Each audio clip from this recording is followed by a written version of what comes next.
మనము సామెతల గ్రంథం నుంచి ధ్యానిస్తుంటున్నాం. సామెతలు 12వ అధ్యాయం, సామెతల గ్రంథము 12వ అధ్యాయము 17వ వచనం నుండి కింది వరకు చివరి వరకు ఎవరైనా దయచేసి చదివి వినిపించండి.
దేవుడు తన వాక్యాన్ని మన వినికిడిలో ఆచరించి దీనికి ప్రార్థించుకుందాం. ప్రభువా, మీ పాలకు వందనం చెల్లించుకుంటున్నాం. ఈ వాక్యం ధ్యానించుండగా కావాల్సిన ఆత్మీయ శక్తులు మాకు నేర్పించి ఆశీర్వదించమని క్రీస్తుని ప్రార్థించి వేడుకుంటున్నాం తండ్రి, ఆమేన్. ప్రియులారా, పోయిన వారము మనం ఈ వాక్య భాగంలో నుండి మనం ఒక విషయం నేర్చుకున్నాం. అదేంటంటే మన యొక్క మాటల ద్వారా మనము ఏ విధంగా దేవుని నామానికి అవమానం తీసుకొస్తాము, మనము శిక్షకు పాత్రలు అవుతామనే విషయాన్ని గురించి నేర్చుకున్నాం.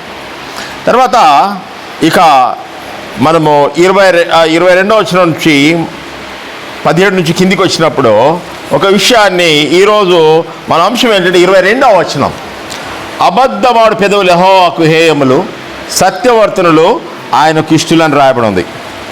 16వ వచనం నుంచి కూడా మనం చూసినట్టయితే అక్కడ ఏముంటుందంటే 16వ వచనంలో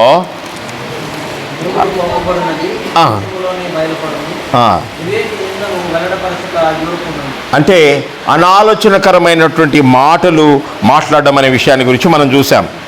అంతేకాకుండా 17వ వచనంలో మనం చూసినట్టయితే సత్యవాది ప్రియుడు నీతిగల మాట పలుకును, కూట సాక్షి మోసపు మాటలు పలుకును. మోసపకరమైన మాటలు, నీతికరమైన మాటల గురించి మనం చూసాం. అంతేకాకుండా మనం 18వ వచనంలో చూసినట్టయితే కత్తిపోటు వంటి మాటలు పలుకువారు కలరు. అంటే రెక్లెస్ వర్డ్స్, కత్తి తీసి పొడిచినట్టుగా మాటల ద్వారా మనము మనుషులు గాయపరిచే వారిగా ఉండవచ్చు.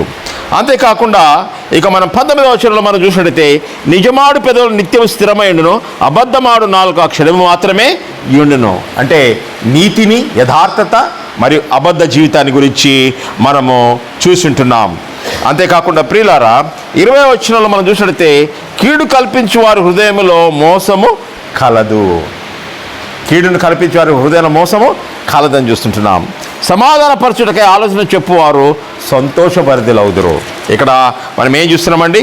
కీడు, సమాధానం, సమస్యలు, సమాధానాలు. సమాధాన పరిచేవారు ఏం చేశారండి? ఆలోచన చెప్పువారు సంతోషభరితులవుదురు. ప్రియులారా, అంతేకాకుండా 21వ వచనంలో మనం ఇంకోటి ఏం చూస్తున్నామంటే నీతిమంతుడికి ఆపద సంపద, భక్తి నిధిలో కీడుతో నిండి యుందురు. ఇక్కడ ఏం చూస్తున్నామంటే భక్తిహీనుల యొక్క జీవితము కీడుతో నిండి ఉందని మనం చూసాం. అంతేకాకుండా నీతిమంతులకి ఆపద సంపాదించని చూసాం. మరలా 22వ వచనంలోకి వచ్చినప్పుడు అబద్ధమాడు పెదవులు యెహోవాకు హేయములు, సత్యవర్తనులు ఆయనకు ఇష్టలైన విషయాన్ని గురించి మనం చూసాం. అదేవిధంగా 23 నుంచి 28 వచ్చిన వరకు మనం చూసినట్టయితే కూడా నేను దీన్ని మీకు తర్వాత అబద్ధమాడు పెదవుల లోపలికి వెళ్దాం. 23 నుంచి 28 వరకు మనం చూసినట్టయితే ఈ వాక్యభాగంలో కూడా 23వ వచనం ఏంటంటే వివేకమైన వాడు తన విద్యను దాచిపెట్టును, అవివేక హృదయాలు తమ మూఢత్వం వెల్లడి చేయుదురు. ఇక్కడ ఒక కాషన్ ఇస్తున్నాడు దేవుడు, హెచ్చరిక. నీకు వివేకముగా ఉన్నట్టయితే నువ్వేం చేసాయి? నువ్వు క్వైట్గా ఉండు. తెలివిగలవాడు అయితే సందర్భ సహితంగా నువ్వు ప్రవర్తించుకో అని అంటున్నాడు. అయితే ఇక్కడ ఏంటండి, అవివేక హృదయములో తమ మూఢత్వమును వెల్లడిపరచుదురు. అంటే అనవసరంగా నువ్వు మాటలాడి మూఢుడని రుజువుపరచుకోవద్దని చెప్తున్నాడు దేవుడు. 24వ వచనంలోకి వచ్చినప్పుడు ఏమంటున్నాడండి, శ్రద్ధగా పనిచేసేవారు మరియు సోమరి పని చేసేవారు. శ్రద్ధగా పని చేసేవారి జీవితము ఏమంటండి, వారు ఏలుబడి చేయదు, అధికారంలో ఉంటారు. ఏలుబడి చేయదురంటే అంటే దేవుడు మీకు ఇచ్చిన పనిని నమ్మకంగా చేయాలి, అది ఏమైనా పర్వాలేదు. నిన్ననే నేను ఒక స్టోర్లోకి వెళ్ళాను. ఆ పెద్ద స్టోర్లో వాళ్ళు ఒకరిపైన ఒకరు నువ్వు ఏమంటే తుమ్కరో చెప్పుకుంటున్నారు.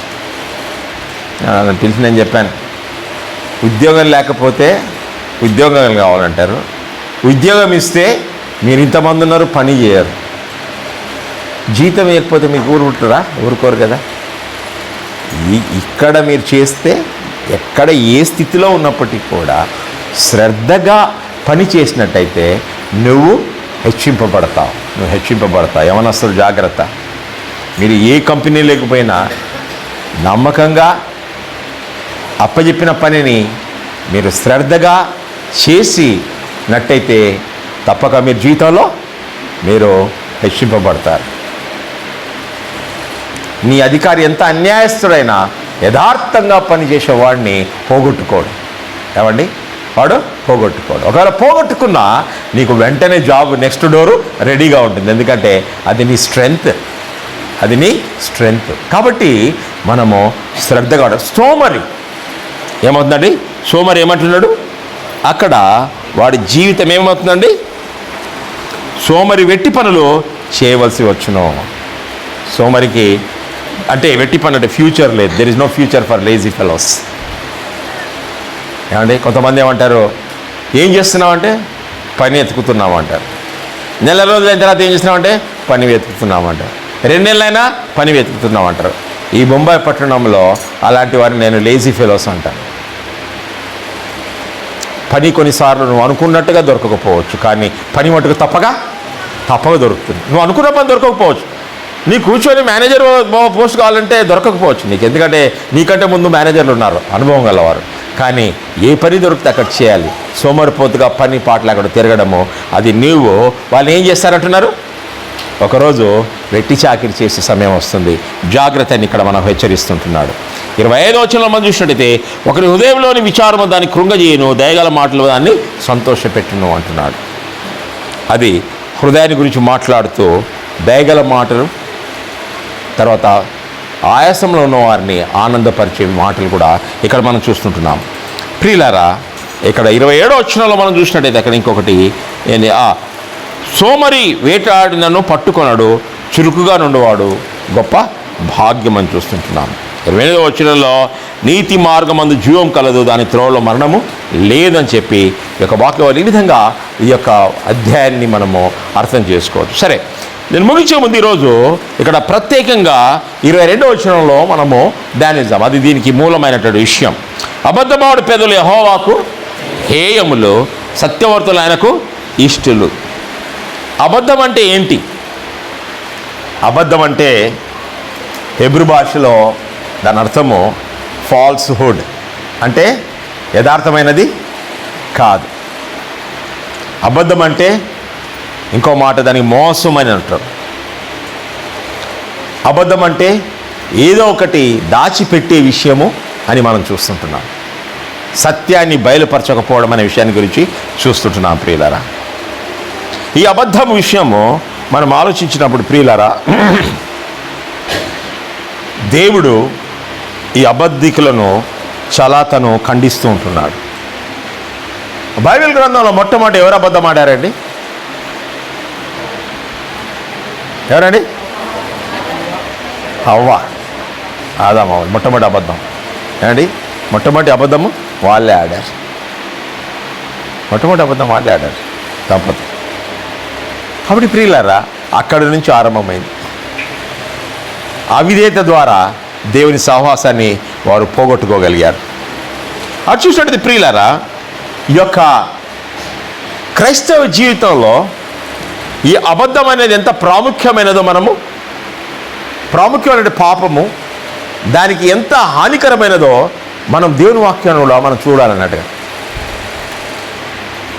మనం చూసినట్టయితే ప్రియులారా, దయచేసి న్యాయాధిపతుల గ్రంథం 16వ అధ్యాయం 10వ వచనం చూద్దామండి. న్యాయాధిపతుల గ్రంథం 16వ అధ్యాయం 10వ వచనం. ఎవరైనా చదవండి దయచేసి. 16. అప్పుడు ఆమె, నా యందు నీకు ఇష్టం లేనప్పుడు నేను నిన్ను ప్రేమించుచున్నానని నీవెందుకు చెప్పుచున్నావు? ఇదివరకు నీవు ముమ్మారు నన్ను ఎగతాళి చేసి నీ గొప్ప బలం దేవునిలోనున్నదో దేనిలోనున్నదో నాకు తెలుపక పోతివని అతనితో అనేను. చాలండి. ఇది సంసోను జీవితం, న్యాయాధిపతి జీవితం. సంసోను దళాలతో అబద్ధం ఆడుతుంటున్నాడు, సత్యాన్ని చెప్పలేదు. ఈమెమంటుంది, నువ్వు అబద్ధం ఆడితీవి అని చెప్పింది. 13వ వచనం కూడా చదవండి దయచేసి.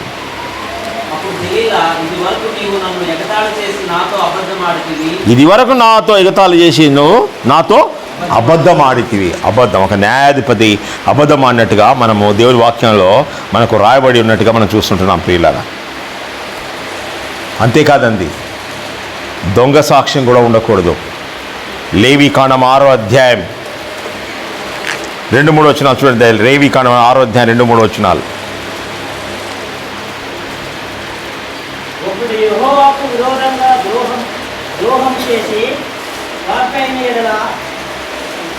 కాదండి, లేవీకాండము 6వ అధ్యాయం 2-3 వచనాలు. ఒకడు అదే చండి, యెహోవాకు విరోధంగా ద్రోహం చేసి పాపేనలా, అనగా తనకు అప్పగింపబడిన దాని గూర్చియే కానీ, తాకట్టు ఉంచిన దాని గూర్చియే కానీ, దోచుకున్న దాని గూర్చియే కానీ, తన పొరుగువానితో బొంకిన ఎడలనేమి, ఆయన పొరుగువాని బలత్కరించిన ఎడలనేమి, పోయినది తనకు దొంగిలించినప్పుడు దాని గురించి బొంకిన ఎడలనేమి, మనుష్యులు వేటిని చేసి పాపులగుదురో వాటన్నిటిలో దేని విషయమైనను అబద్ధ ప్రమాణము చేసిన ఎడలనేమి, అతడు పాపము చేసి అపరాధకును కనుక అతడు తాను దోచుకున్న సొమ్మును గూర్చి దాని బలత్కారాన్ని గురించి మనం చూస్తుంటున్నాం. అంటే ఏంటంటే ప్రియులారా, దొంగ సాక్ష్యము, అబద్ధము దేవుని ఎదుట అది దేవుని యొక్క పాపమని దేవుడు చెప్తూ ఉంటున్నాడు. అబద్ధం ఆడడము ఆషమాషి కాదండి, అది దేవుని ఎదుట పాపమని చూస్తున్నాడు.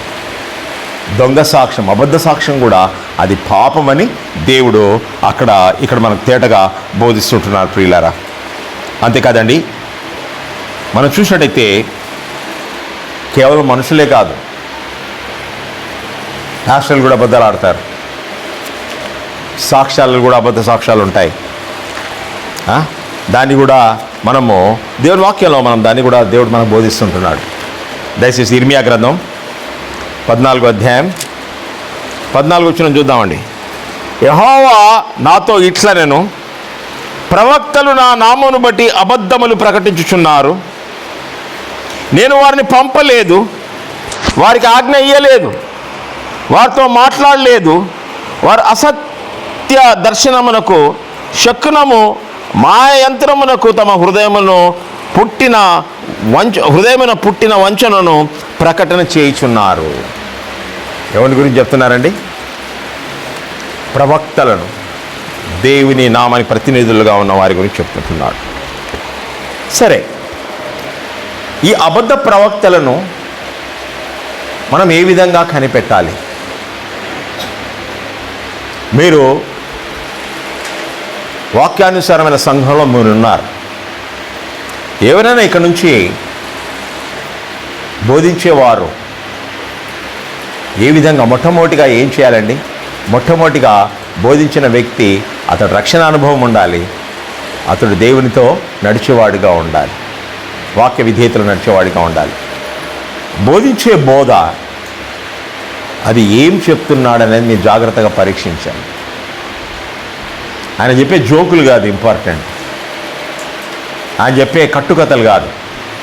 మన చెవులు ఎవరైనా జోక్స్ కట్టుకథలకు ఏమైపోతాయండి? బాగా వింటాం, ఏ వాక్యం అంతా మర్చిపోతాం, కానీ ఆయన చెప్పిన ఒక కథ కానీ ఆయన జోకు కానీ ఎప్పుడు కూడా మర్చిపోం. అంటే ప్రియులారా, దేవుని వాక్యము ఆ దైవజనుడు ఉన్నది ఉన్నట్టుగా బోధిస్తుంటున్నాడా? వాక్యముని ఎలా ప్రకటిస్తుంటున్నాడు? కొంతమంది ఒక వాక్యాన్ని తీసుకొని ఎక్కడెక్కడి నుంచో వచనాలు తీసుకొచ్చి దాన్ని నిరూపించాలనుకుంటారు. అది కాదు ప్రకటన. దేవుడిచ్చిన వాక్యము నిజముగా యథార్థంగా బోధించేవారు అయి ఉండాలి. మూడవదిగా, బోధించే ప్రతివాడు కూడా దేవుని వాక్యాన్నే బోధిస్తున్నాడా, లేదంటే తన గురించి చెప్పుకుంటున్నాడా? అది కూడా జాగ్రత్త పరీక్షించాలి. కొంతమంది అరగంట ఉంటే దాంట్లో 15-20 నిమిషాలు వారి గురించి చెప్పేదానికే కేటాయించుకుంటారు. నేను ఇక్కడ పోయాను, అది చేశాను, ఇది చేశాను, అది చేశాను, ఇది చేశాను అని చెప్పేసి చెప్తూ ఉంటారు. కానీ దేవుడు ఇచ్చిన వాక్యంలో దైవజనులైన వారు, దేవుడు పంపిన వారు, వారు దేవుని యొక్క వారి గురించి కాదు, కానీ అక్కడ ఏమన్నానండి బాప్తిస్మం, ఆయన హెచ్చింపబడాలి, నేను తగ్గించబడాలి. మనం ఎక్కడ ఏ కూడికలకు వెళ్ళినప్పటికీ కూడా అక్కడ దేవునికి మహిమకరమైన విషయం జరగాలి. దేవుని నామము హెచ్చింపబడాలి. దేవుని నామం ఎప్పుడు హెచ్చింపబడుతుంది? ఎప్పుడైతే ఆయన వాక్యాన్ని ప్రకటించినప్పుడే, ఆయన సువార్తను ప్రకటించినప్పుడే, అప్పుడే అక్కడ ఆయన నామము హెచ్చింపబడుతుంటుంది. అందుకని ఆంగ్ల భాషలో అంటారు, ఒక సందేశం అనేది క్రిస్టోసెంట్రికా ఈగోసెంట్రికా ఉండాలని ఆలోచిస్తుంది. అంటే అది క్రీస్తుని కేంద్రీకరించి మాట్లాడుతున్నాడా, లేకుంటే నా పరిచర్య, నా మినిస్ట్రీ, లేదంటే నా జీవితం గురించి నేను మాట్లాడుతున్నానా? అది కూడా కూర్చున్న వారు మీరు జాగ్రత్తగా వినాలి. ఇంకోటి ఏంటంటే, వచ్చిన వారు మనోభావాలను రేకెత్తించేదానికి మాట్లాడుతున్నాడా, అంటే ఇమోషనల్గా. ఎందుకంటే ప్రియులారా, కొంతమంది ఇమోషనల్గా ఛార్జ్ అప్ అయిపోతారు. ఎవరో ఒక పాస్టర్ గారు వాక్యం చెప్పిన వెంబడే ఆయన ఏడ్చుకుంటూ చెప్పాట, దేవుడు నాతో మాట్లాడుతున్నాడు ఇప్పుడు మీతోటి, ఇదిగో మీరు కమ్మలు ఉన్నాయి, బంగారం ఉంది, మీ కాడ ఏం లేదనుకోవద్దు, మీ కాడున్న బంగారంతో కూడా దేవునికి ఇవ్వండి, వెండి బంగారం ఆయనదే, ఆయన ఆశీర్వదిస్తాడు మిమ్మల్ని అన్నప్పుడు అక్కడ ఉన్న ఆడవాళ్ళందరూ బంగారం అంతా తీసి ఆ చర్చిలో వేసేసారు. ఏమండి, అది బైబిల్లో చెప్పలేదు, నేను చెప్పలేను. దేవుడు నాతో మాట్లాడాడు, నాకు పైసలు ఇచ్చేయి, దేవుడు నాకు చెప్పిండు మీ ఇంటికి పోమని, దేవుడు నాకు చెప్పిండు ఈ సేవకి ఇచ్చేయమని డబ్బులు, దేవుడు నిన్ను ఆశీర్వదించాడు కాబట్టి నువ్వు ఇస్తే ఇంకా ఆశీర్వదిస్తాడు. ఇవన్నీ క్షమించండి, బొంత కబుర్లు అంటారు. ఈ కబుర్లు పక్కన పెట్టాలి. ఇలాంటి వారు దైవజనులు కానేరారు. అది దేవుని వాక్యం కాదు. అంటే మనోభావాలను రేకెత్తిస్తారు. వాళ్ళు ఆశీర్వదింపబడతావు, నీకు దేవుడు వచ్చే సంవత్సరము ఇంతకంటే డబుల్ ఇన్కమ్ ఇస్తాడు, నీకు వచ్చే సంవత్సరం నీకు ఒక ఫ్లాట్ ఇస్తాడు. ఒక మీటింగ్లో వెళ్ళాం, అక్కడ ఒక వ్యక్తిని పిలిచారు, ఎక్కడి నుంచో మదనపల్లి నుంచి ఎక్కడి నుంచి పిలిచారు. ఆ వ్యక్తి పాస్టర్ని చూసి అన్నాడు, అదో ఇప్పుడు ప్రభు మందిరం కట్టావు, వచ్చే సంవత్సరము దేవుడు చెప్తున్నాడు నువ్వు సొంత ఇల్లు కట్టుకుంటావు అని చెప్పాడు. అది చెప్పి కూడా 10 సంవత్సరాలు అయింది, పాప ఆయన ఇల్లు కొనలేకపోయాడు. మళ్ళీ దేవుడు చెప్పాడు కదండి, దేవుడు చెప్తే జరగాలి కదా. ఇలాంటి యొక్క మనోభావాలను రేకెత్తించే విషయాలు, ఆరోగ్య విషయం, ఎదుగమ్మా, ఎందుకంటే స్త్రీల వైపు చెప్పాల్సి వస్తుంది, మీరే ఎక్కువ చాలా ఎమోషనల్ అయిపోతారు. ఎదుగమ్మా, నువ్వు పలానా టైంలో టీవీలో ప్రోగ్రాం వస్తుంది, ఆ టీవీ ప్రోగ్రాం ఆన్ చేసుకొని నువ్వు కళ్ళు మూసుకొని ఆయన చెప్పినట్టు చేస్తే నీ ఆరోగ్యము వస్తుంది, నీ అనారోగ్యం, నీ యొక్క రోగం పోతుంది. లేదంటే వస్తాడు, ఇదిగో నాకు స్వస్థత వరం ఉంది, దేవుడు నాకు స్వస్థత వరం ఇచ్చిండు కాబట్టి స్వస్థత పరిచినట్టయితే మీరు నా కాడికి వస్తే నేనేం చేస్తాను, నేను మనం ఇది చేస్తాను, దానికి ఏజెంట్లు ఎంత ఉంటారు, ఇదిగో ఈ అయ్యగారు ప్రార్థన చేస్తే రోగం బాగవుతుంది, దయాలు ఎలగొడతాయి, అన్నీ ఎలగొడతాయి అని చెప్పారు. కొంతవరకు దయాలు ఎలగొట్టచ్చేవారు, నాకు తెలియదు. అలాంటి విషయాలు మన చర్చిలో కూడా జరిగాయి, మన పరిచర్యలు కూడా జరిగాయి. అది ఒక స్టాండర్డ్గా మనం తీసుకోలేం. అది దేవుని కార్యం. దేవుడి చిత్తం అయితే దేవుడు దయాన్ని వెళ్ళగొడతాడు, లేకుంటే అయితే ఆ దయాలు వెళ్ళగొట్టిన పరిస్థితులు ఉన్నాయి దయాలు ప్రార్థన ద్వారా. మేము ఒక్కడమే కాదు, మరి టీమ్గా ప్రార్థన చేసినప్పుడు దేవుడు అక్కడ కార్యము చేశాడు. ఒకసారి టీమ్గా ప్రార్థన చేసిన 2 నెలల్లో దయ్యం విడిచిపోలేదు. ఇంకేం చేయాల్సి వచ్చింది? మా వల్ల కాదు బాబు అని ఆమెనే పంపించాల్సి వచ్చింది కాలేజీలో నుంచి. మా ఇంటికి వాళ్ళని పిలిచి ఇంటికి తీసుకెళ్ళమని పంపించాల్సి వచ్చింది. అంటే మా దగ్గర శక్తి లేదా? నాది లేదు. మీరు అనొచ్చు శక్తి లేదా బ్రదర్, మీరు ఫాస్టింగ్ ప్రేయర్ చేయలేదేమో, లేదంటే అది చేయలేదు. మీరు ఎన్నో విషయాలు మాకు నేర్పించవచ్చు అప్పుడు. కానీ మేము చేయవలసినంత చేసినాం, అది దేవుని చిత్తం కాదు. కాబట్టి ఎవరైతే రోగాలు బాగు చేస్తామో, అది చేస్తామో, మీరు ఆశీర్వదింపబడతారు, ఇదిగో ఇది చేయండి అది చేయండి అని చెప్పేవారు ఇచ్చేశారు. దేవుడు నీ ప్రార్థన వింటాడు. అందరికంటే ముందు ఎవరు ప్రార్థన వింటాడండి? నువ్వు దేవుని బిడ్డవైనట్టయితే నీ ప్రార్థన వింటాడు. సంఘము ప్రార్థించినప్పుడు దేవుడు మాట, సంఘంలో ఎన్నో గొప్ప కార్యాలు దేవుడు చేశాడు. ఎంతోమంది మానక ప్రార్థన చేశారు ఆపదలో ఉన్న వారి కొరకు. ఈ సంఘంలో ఫాస్టింగ్ అండ్ ప్రేయర్ చేశారు కాబట్టి దేవుడు గొప్ప కార్యాలు చేశాడు. అదే వ్యక్తికి కూడా ఘనత కాదండి. అది ఎవరి ఘనత? అది దేవునికి ఘనత ప్రభావం చెందాలి. ప్రియులారా, వాక్యము ఎవరు బోధిస్తున్నారో, ఏం బోధిస్తున్నారో, మనోభావాలను రేకెత్తించే బోధలు ఉన్నట్టయితే చాలా జాగ్రత్తగా ఉండాలి. అది దేవుని వలన కలిగింది కాదు. అనవసరంగా అనేక మంది తమ డబ్బులను వ్యర్థంగా వ్యవపరుస్తూ ఉంటారు. అనుకుంటారు వాళ్ళు చేసేది రైట్ అనుకుంటారు. కొందరు అనుకుంటారు ఈ పాస్టర్ కావాలనేమో, ఇవ్వాలనేమో, అందుకని వేరే వాళ్ళకి ఇవ్వద్దని చెప్తున్నాడు. నువ్వు ₹1,00,000 వేరే వాళ్ళకి ఇచ్చినా దానికి ఏం ఫరక్ ఉండదు. ఏమండి? God has filled my cup. దేవుడు ఎవరి వంతుందో వారికి తప్పక ఆ వంతును ఇస్తాడు. దేవుడు నాకు ఇచ్చినటువంటిది నా నుంచి తీసి నీకు ఇవ్వడు, నీకు ఇచ్చినటువంటి నీ నుంచి తీసి నాకు ఇవ్వడు. దేవుడు నాకు ఇచ్చింది అంతే, నాకు చాలు. ప్రియులారా, జాగ్రత్త. ఇలాగ సంఘాల్లో ఇలాంటి వారు వాక్యానుసారమైన సంఘాలకు జొరబడతారు. అక్కడికి వచ్చి సంఘాన్ని కదిలిస్తారు. అందుకనే నేను ఒక ప్రిన్సిపల్ చెప్తాను ఏంటంటే, ఎవరైనాను, అందుకని మా సంఘంలో అందరికి ఛాన్స్ ఇవ్వం మనం.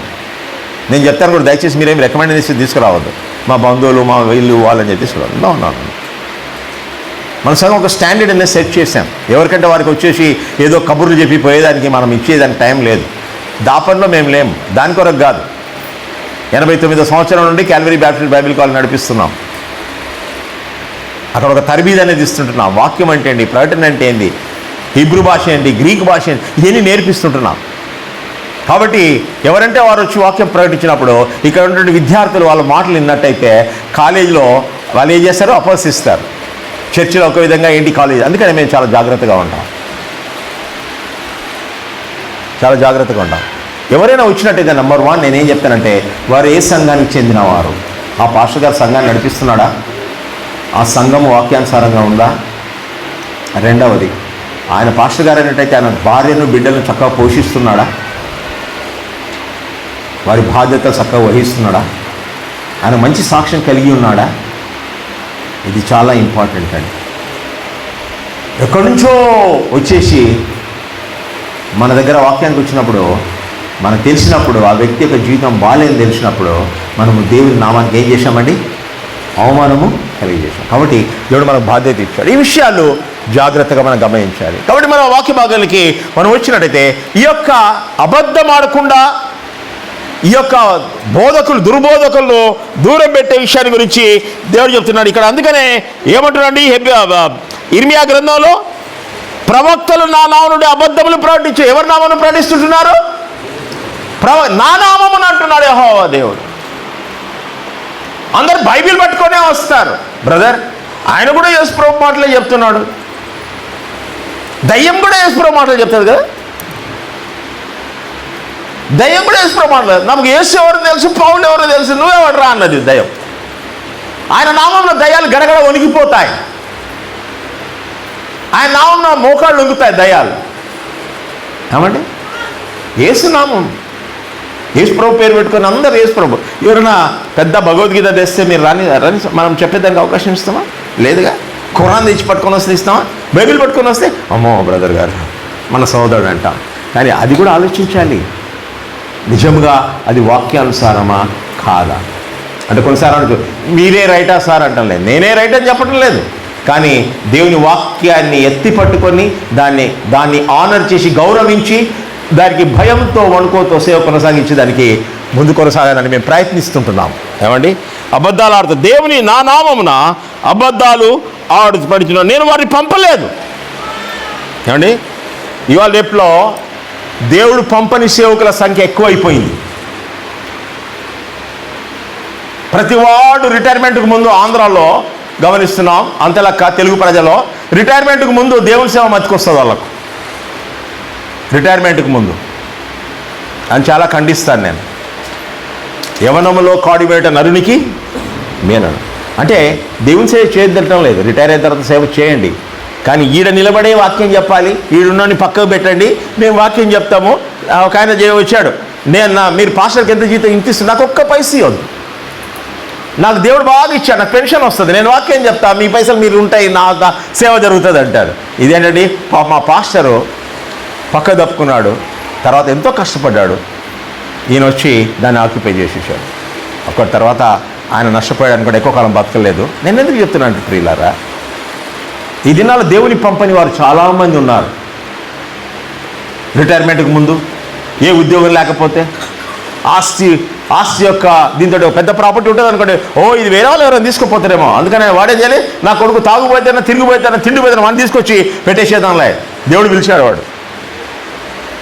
ఇలాంటి విషయాలు చాలా జరుగుతున్నాయి. ఎందుకంటే మీరు ఒకవేళ చెన్నై నుంచి శ్రీకాకుళం క్రాస్ చేసి హైవే రోడ్లో ట్రావెల్ చేస్తే ఇలాంటి సంఘాలు మీకు చాలా దొరుకుతాయి. ఒక 5-6 కిలోమీటర్ల లోపల పోతుంది హైవే నుంచి. దేవుని పంపని వారు మన సంఘంలో నిజంగా దేవుని పిలుపు వీళ్ళకున్నదా అనేది గమనించుకోవడము చాలా ప్రాముఖ్యం. సరే, ఈ అబద్ధ ప్రవక్తలు కూడా ఉన్నారని చెప్పి దేవుని వాక్యంలో మనకు సెలవిస్తుంటున్నాడు. ఇక ముందు చూసినట్టయితే మనము ఈ యొక్క అబద్ధ ప్రవక్తలను మనం ఏ విధంగా మనం చూస్తామండి, వాళ్ళ క్యారెక్టర్ ఏంటి? దయచేసి ఆదికాండం 4వ అధ్యాయం 9వ వచనం చూద్దాం. ఆదికాండం 4వ అధ్యాయం 9వ వచనం. యెహోవా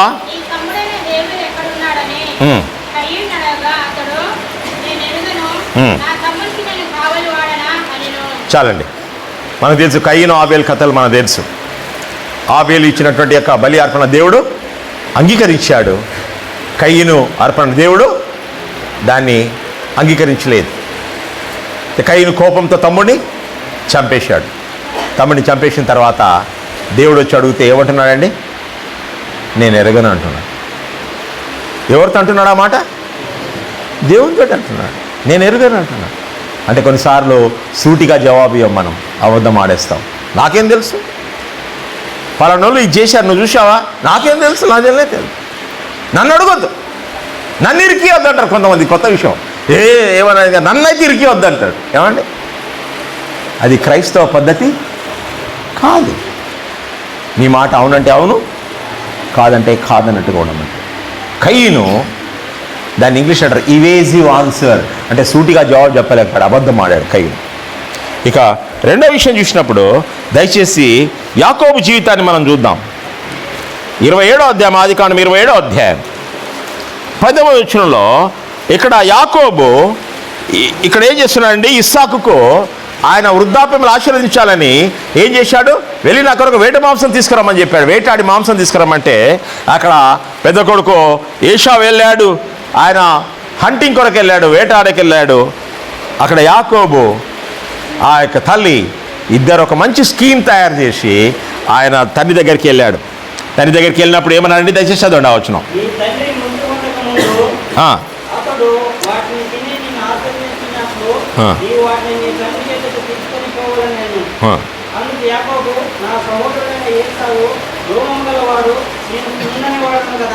ఒకవేళ నా తండ్రి నన్ను తడివి చూసినను అప్పుడు నేను అతని దృష్టికి వంచపడుతున్నాను. రోజున ఎడల నా మేటిని శాపమే కానీ ఆశీర్వాదము తెచ్చుకున్నానని చెప్పాను. 10వ వచనం చదవండి. ఇక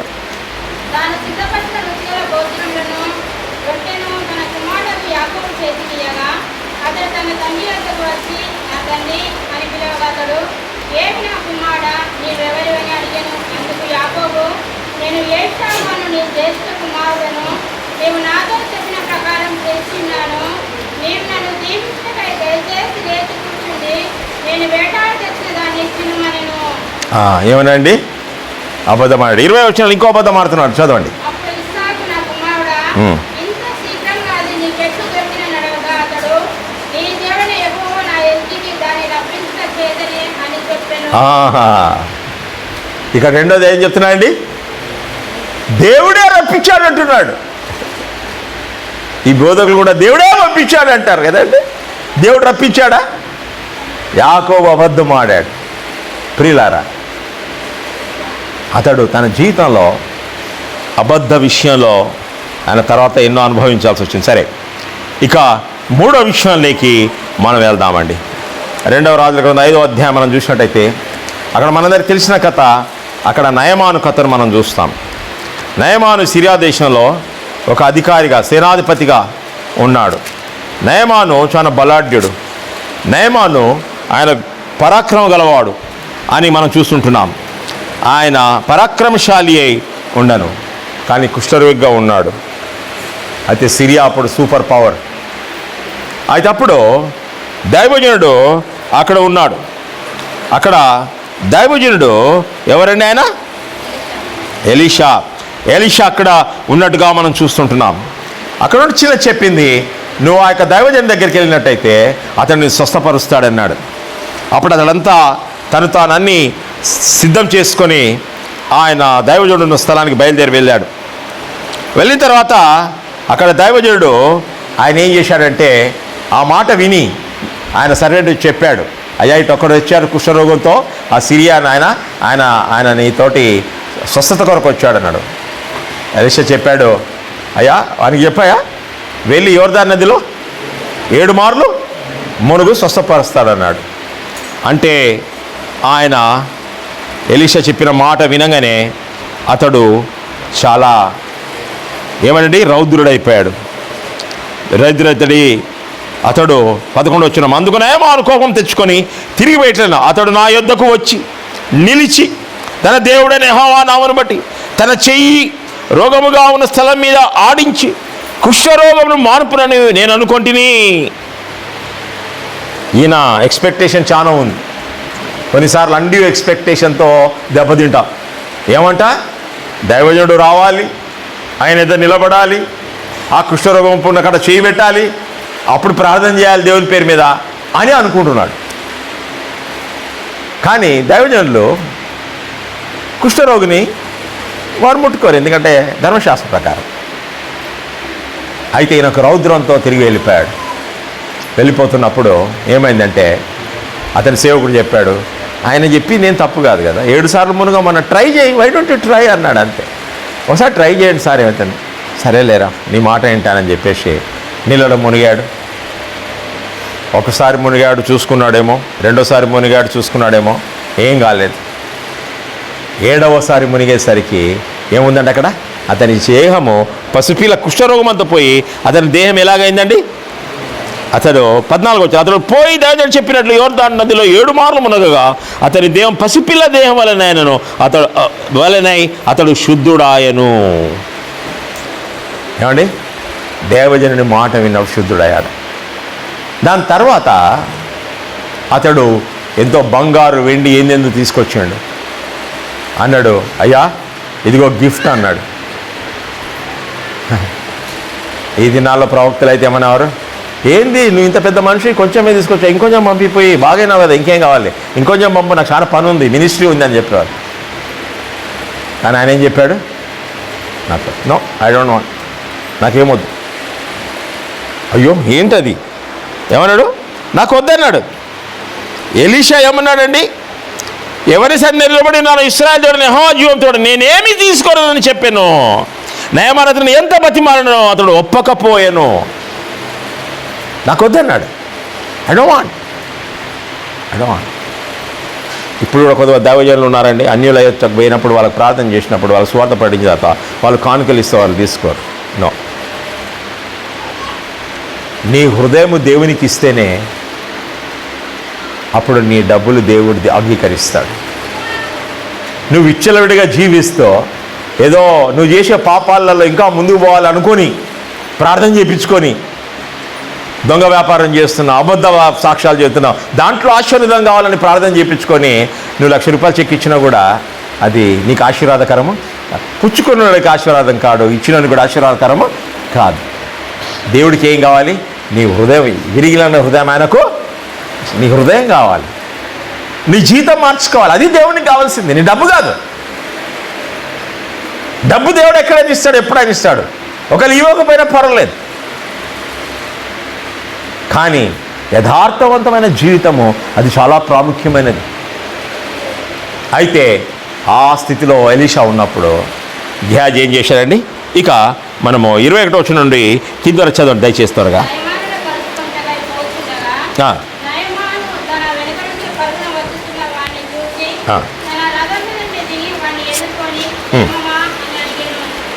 అతడు "తెలీదు" అని చెప్పి, "నా యజమానుడు నా చేత వర్తమానం పంపి, ప్రవక్తల శిష్యులు ఇద్దరు యవనులు ఎఫ్రాయిము మన్యం నుండి నా యొద్దకు ఇప్పుడే వచ్చి కనుక నీవు వారి కొరకు 2 మణుగుల వెండియు 2 దుస్తుల బట్టలు దయచేయమని సెలవిస్తున్నాడనెను.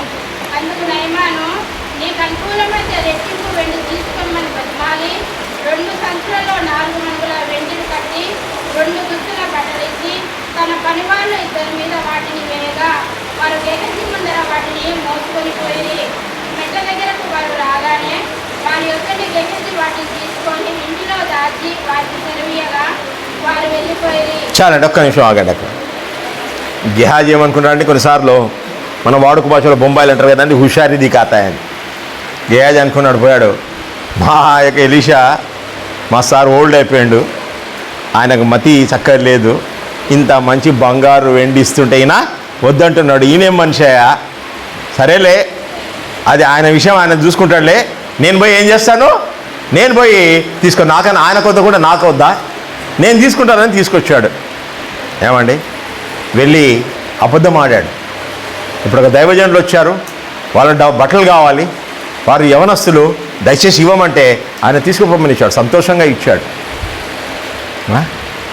అయితే బహుశా ఆయన ఏమనుకుంటాడు, ముందేమో రూపాయికి వద్దన్నాడు, మళ్ళా సరేండు పంపించుంటాడు పైసల కొరకు అనుకున్నాడు, మనకు తెలియదు, కానీ ఇచ్చాడు. ఎందుకంటే ఆయన కుష్ఠరోగం స్వస్థపడ్డది, ఆయన చాలా సంతోషం, ఇచ్చాడు. ఇచ్చిన తర్వాత గెహాజీ మోసంతో అది కొనుక్కొని అది తీసుకొని వెళ్ళిన తర్వాత దాని తర్వాత చదవండి ఏమంటున్నాడు అక్కడ. అతడు లోపలికి పోయి యజమాని ముందు నిలవగా ఎలీషా వారిని చూసి, గెహాజీ నువ్వు ఎదుట నుండి వచ్చుకొని అడిగినందుకు వాడు, నీ దాసుడైన నేను ఎదుటికి పోలేదనెను. రెండవ అబద్ధం. చాలండి, మొట్టమొదటి నయమాన్ దగ్గర అబద్ధం ఆడారు.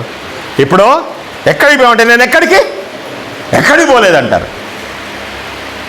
అయితే ఏం జరిగింది ఇక ముందు చూడండి. వానితో ఆ మనుషుడు తన రథము దిగి నిన్ను ఎదుర్కొనుటకు తిరిగి వచ్చినప్పుడు నా మనసు నీతో రాలేదా? నా ద్రవ్యమును, వస్త్రములను, ఒలివ చెట్లను, తోటలను, ద్రాక్ష తోటలను, గోరెలను, ఎడ్లను, దాసదాసులను సంపాదించుకున్నటకు ఇది సమయమా?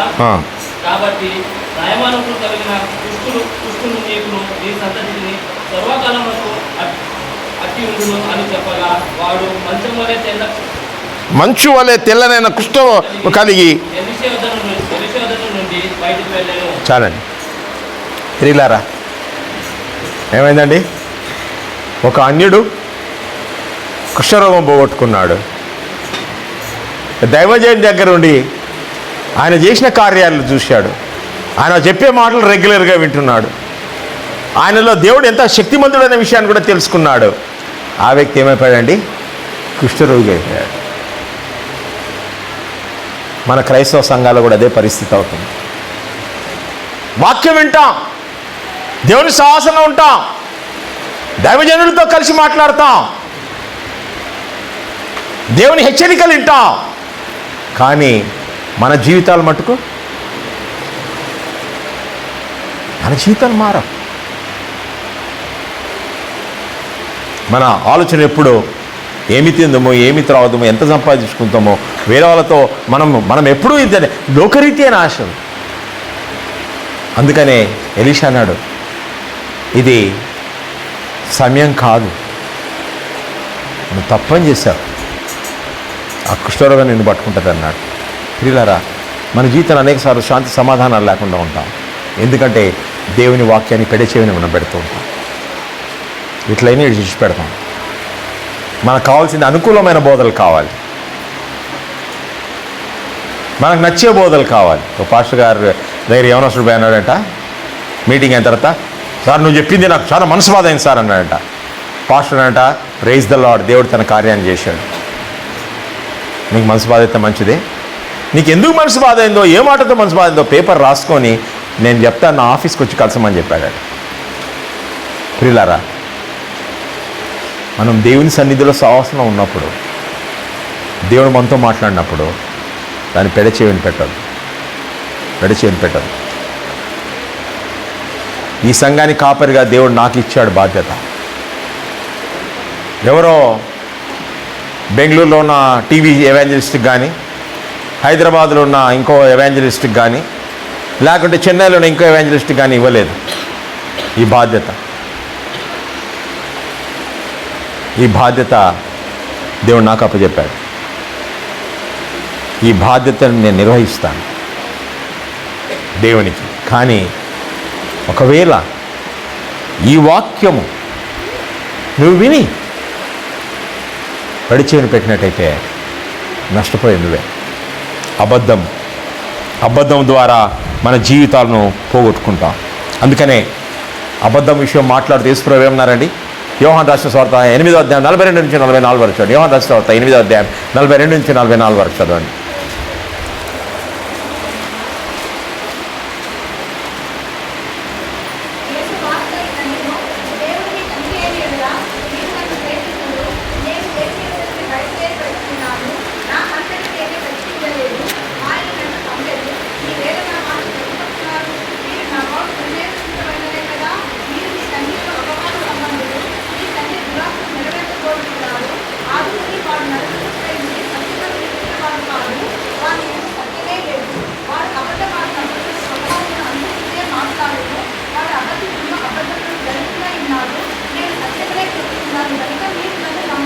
చాలండి. అబద్ధాలు ఆడేది, అబద్ధాలకు జనకుడు ఎవరంటున్నాడు? యేసుప్రభువు వారు చెప్పిన మాటలు. సైతానుడు. నువ్వు అబద్ధ జీవితాన్ని ఉన్నట్టయితే నువ్వు దేవుని క్రియలు కాదు జరిగించేది. ఏ క్రియలు జరిగిస్తున్నా? సైతాను క్రియలు జరిగిస్తుంటున్నా.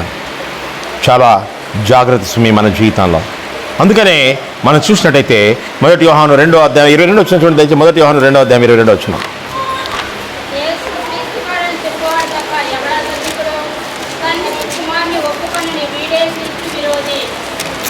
చాలండి. ఏమంటున్నాడు? కుమారుని ఒప్పుకొని వాడు ప్రతివాడు తను అంగీకరించేవాడు కాడు, కుమారుని ఒప్పుకొని ప్రతివాడు తండ్రిని అంగీకరించేవాడు అని చూస్తుంటున్నాం. ఎందుకంటే ప్రియులారా, ఎవరు 22 వచ్చిన యేసు క్రీస్తు కాదని చెప్పువాడు తప్ప ఎవడబద్ధికుడు?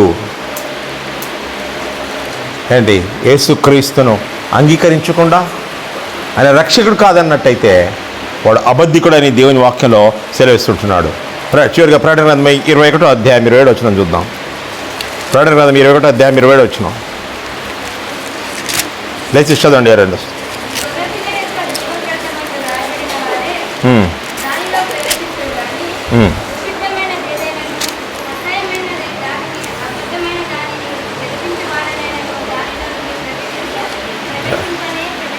అబద్ధమైన జరిగించేవాడు ప్రవేశింపదంటున్నాడు.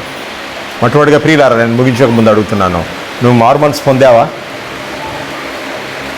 ఒకడు క్రొత్తగా జన్మించిందనే కానీ దేవుని రాజ్యంలో ప్రవేశం, ఆ నూతన జన అనుభవం నీలో ఉందా? మారుమనసు అనేది ఉందా? నువ్వు ఎన్నేళ్ళు గుడికి వస్తున్నావు, బాప్తిసం తీసుకోలేదు అని అడగటం లేదు. నిజంగా నీ పాపాలు కూడా నువ్వు పశ్చాత్తాపడ్డావా? నువ్వు నరక పాత్రుడు అని తెలుసా? గ్రహించావా? నీ కొరకై ఆ ప్రభువు కలువరిస్తూ తన ప్రాణం అర్పించి చనిపోయి తిరిగి లేచాడని గ్రహించావా? నువ్వు కన్నీటితో, భయభక్తులతో, భయంతో, వణుకుతో దాని సన్నిధికి వెళ్ళి, ప్రభువా నేను పాపిని, నన్ను రక్షించమని ప్రార్థించావా? మొట్టమొదటి రక్షణ అనేది నీలో ఉన్నదా? ఒకసారి పరీక్షించుకోవాలి. నీలో రక్షణ లేనట్టయితే నువ్వు క్రీస్తు వాడవు కావు. నువ్వు రక్షణ పొందినానని చెప్పుకున్నట్టయితే నీలో మారిన జీవితం అనేది ఉందా? ఇంకా అబద్ధాల జీవితం ఉందా? మారిందా నీ జీవితం?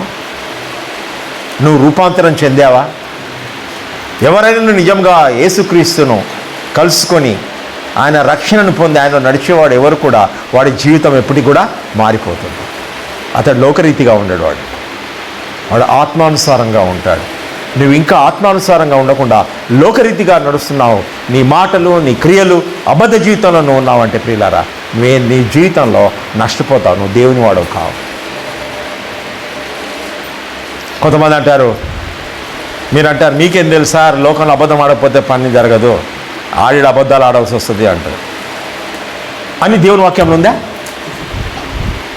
అవసరాన్ని బట్టి అబద్ధాలు ఆడని రాసిందా ఎక్కడైనా వాక్యం?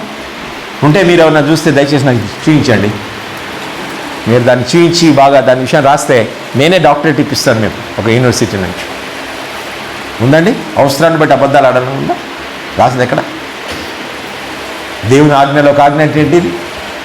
అబద్ధం ఆడకూడదు అన్నాడు. అబద్ధం ఆడు పెద్దలు తంగడి నిప్పులతో కాల్చుందని చెప్పాడు. అబద్ధం ఆడదు. ఏమనొస్తున్నారా? చిన్న విషయాలకు మీరు అబద్ధాలు ఆడని అవసరం లేదు. మీరు రక్షింపబడిన బిడ్డలైతే మీరు తప్పు చేస్తే తప్పైందని ఒప్పుకోండి మీ తల్లిదండ్రుల దగ్గర. వాళ్ళు మిమ్మల్ని చంపారు, కానీ ఒక అబద్ధం ఆడితే దాన్ని కవర్ చేసేదానికి యెహోవా ఏం చేశాడు? ఇంకొక అబద్ధం ఆడాడు. భార్య భర్తలు అన్నవారు మీరు కూడా యథార్థంగా ఉండండి. భర్తలు మీ భార్య దగ్గర దాచిపెట్టండి, అబద్ధాలు ఆడొద్దు, యథార్థంగా ఉండండి. భార్యలు అన్నవారు దాచిపెట్టిన అవసరం లేదు, యథార్థంగా ఉండండి, అబద్ధాలు ఆడిన అవసరం లేదు. ఏమండి? మీ పనులు చేసేవాళ్ళు ఏమైనా వస్తారు స్కూల్లో కానీ కాలేజీలో కానీ ఆనెస్ట్గా ఉండండి. అసైన్మెంట్ చేస్తే చేసినామని చెప్పండి, చదివినా అని చెప్పండి, లేకపోతే లేదని చెప్పండి. ఇంటర్వ్యూలలో అబద్ధాలు ఆడొద్దు. కొంతమంది ఇంటర్వ్యూలలో CV రాస్తారు, ఏనేనో రాస్తారు. ప్రశ్నలు అడిగేసరికి ఏమవుతుంది? ఎప్పుడే కానీ గమనించుకోండి, మనల్ని ఇంటర్వ్యూ చేసే వ్యక్తి వాడు మనకంటే ఎక్కువ జ్ఞానము కలిగిన వాడు, మన నాటోళ్ళను 100 మందిని చూసినవాడు. ఆడు ఎవరు వాళ్ళ కాడ ఉంటుంది, కామన్ లిస్ట్ ఉంటుంది. ఏంటి ఈ మాటలు మాట్లాడితే ఇది అబద్ధమని వాళ్ళ కాడ టిక్ చేసుకుంటారు వెంటనే. They will know that. ఒక క్వశ్చన్ వేస్తే నువ్వు జవాబు చెప్పలేవు, అబద్ధం, పోగొట్టుకుంటావు ఛాన్స్. తెలియకపోతే తెలియదని చెప్పినప్పుడు దాన్ని అప్రిషియేట్ చేస్తారు చాలామంది, దాన్ని అప్రిషియేట్ చేస్తారు. మీ చదువులో కానీ మీ విద్యలో కానీ అబద్ధాలు ఆడదు. అయితే మళ్ళీ అబద్ధాలు ఆడకపోతే మా వాళ్ళు చూడు వాళ్ళ ప్రమోషన్ దొరుకుద్ది, నాకు దొరకదంటే నీకు దొరకకపోయినా పర్వాలేదు, నువ్వు దేవునికి భయపడి జీవించు. ప్రమోషన్ ఇచ్చేది ఎవరండి? దేవుడే. నిన్ను ఆశీర్వదించేవాడు ఎవరు? దేవుడే. అందుకని తెలుగులో హిందీలో సామెత అంటారు కదండి, ఉప్పరాల చెప్పలు పాడుకేలేగా అంటారు. దేవుడు ఆశీర్వదిస్తే ఆశీర్వాదం ఎవరు కూడా ఆపు చేయలేరు, ఎవరు ఆపు చేయలేరు.